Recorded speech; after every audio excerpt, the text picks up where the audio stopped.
and this is our surf rod. It's very large. I've never owned a rod this big before, and this is probably going to be one of the biggest rods I'll ever have. This is a Jarvis Walker one. It's an intruder, and it's a very good surf rod, but this one's also been in storage for around 20 to 25 years. But we've also cleaned and washed this, so it's all clean now. And yeah, so we're going to be using this. So now we're going to be attaching the reel to here. So I can't do this one-handed, so I'll come back when I've got this on, and I'll see you guys then. Okay, so this is with the reel on. It's nice and tight on there, so all you have to do to put a reel on is just screw that till it closes on the two ends. And now it's on super tight, and the rod's very, very, very big, and this is only half of the rod. You got the other half over here. It's also just as long. So now we've got this on. We're gonna have to attach these two, and it'll probably be the whole length of this room. So I'm gonna have to get film from a different angle so you guys can see what's going on. Alright, so we already did the line because that took a while, so I couldn't film it all, but it's already on, and I've got it set, and I've got the end here. I've threaded the line through, and now I'm going to show you guys how to set up a beach rod. So this is different from a normal rod. A beach rod, so what we call them, surf rods. You use a really big sinker for beach fishing. Using this, we're using much bigger hooks than normal, and normally if you're just starting out and you don't know, you need this lead. This is called a lead line, but I'm going to be using wire lead line because the fish that I'm aiming to catch can easily cut through normal line, so I'm going to use wire. And wire, you can get them pre-made, and they already have a swivel on there, and then a clip that you put on there. So just here, the setup is that, and I'm going to show you guys how to also you need really, really thick line for this because it needs to be much stronger than normal, because otherwise it'll just snap. So yeah, I'll show you guys how to set one of these up. Alright, so the first thing you want to do is get your sinker. The sinker is always first when beach fishing, but when lure fishing, you don't use a sinker because just let the lure do its job by itself. So I don't know. There we go. So I thought the bean sinker was a bit clogged, but it's all good. So you just thread the line through and just let it hang. Alright, that's one. And now, see this is the swivel.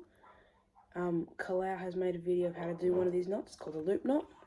It's very commonly used in fishing.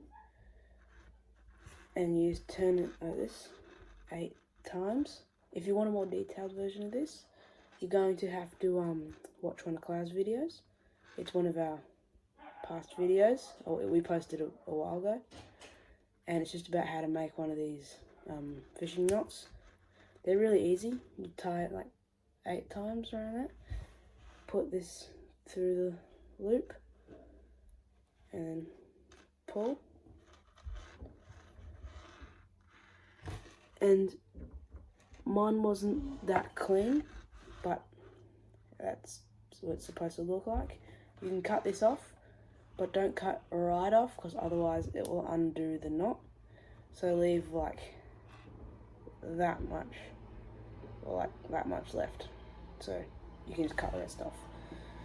But now we have our wire line on there, but now we have all this spare line. So I'm going to quickly reel this up to the sinker so this doesn't just mess around. Alright, now we've put it here, so there's so much more room. It's very hard to reel this in because this surf rod is the size of this room, so it's kind of hard to fit it in here. And the last step is, this is the most dangerous part. If you are a kid, make sure when you're putting a hook on, especially if you know what you're doing, you should be fine. But if you're new to like fishing and stuff, make sure you always have an adult watching because things can go wrong when using hooks. It's not too dangerous as long as you don't touch the sharp bit on the end. If you hold it like this, that's okay because it can't get you. But just make sure that doesn't slip under and you can cut your hand like that. Just make sure you always have it securely. Yeah, this little clip on here, you can see it a bit better.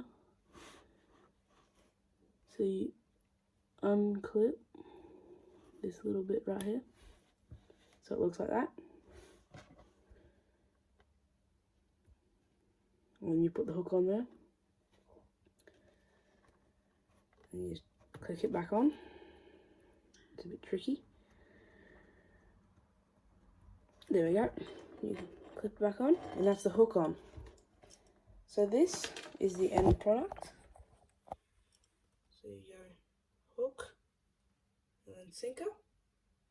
Then that's your metal lead. So yeah, that's the basic surf rod setup.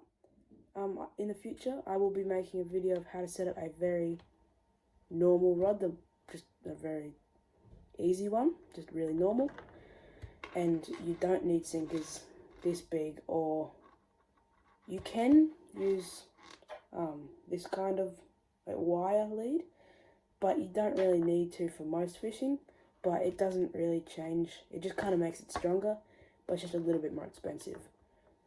And if you're looking to catch fish like bream or whiting, like sand whiting or just smaller fish, you use a hook like much smaller than this, like maybe like around that size. And red's a good colour. If you can find small hooks in red, it's a bit better because they're more shiny. And yeah, so I'll be also making a video about what kinds of baits to use for different kinds of fishing. And yeah, so that's it. That's the end of this video today. See you guys in the next one.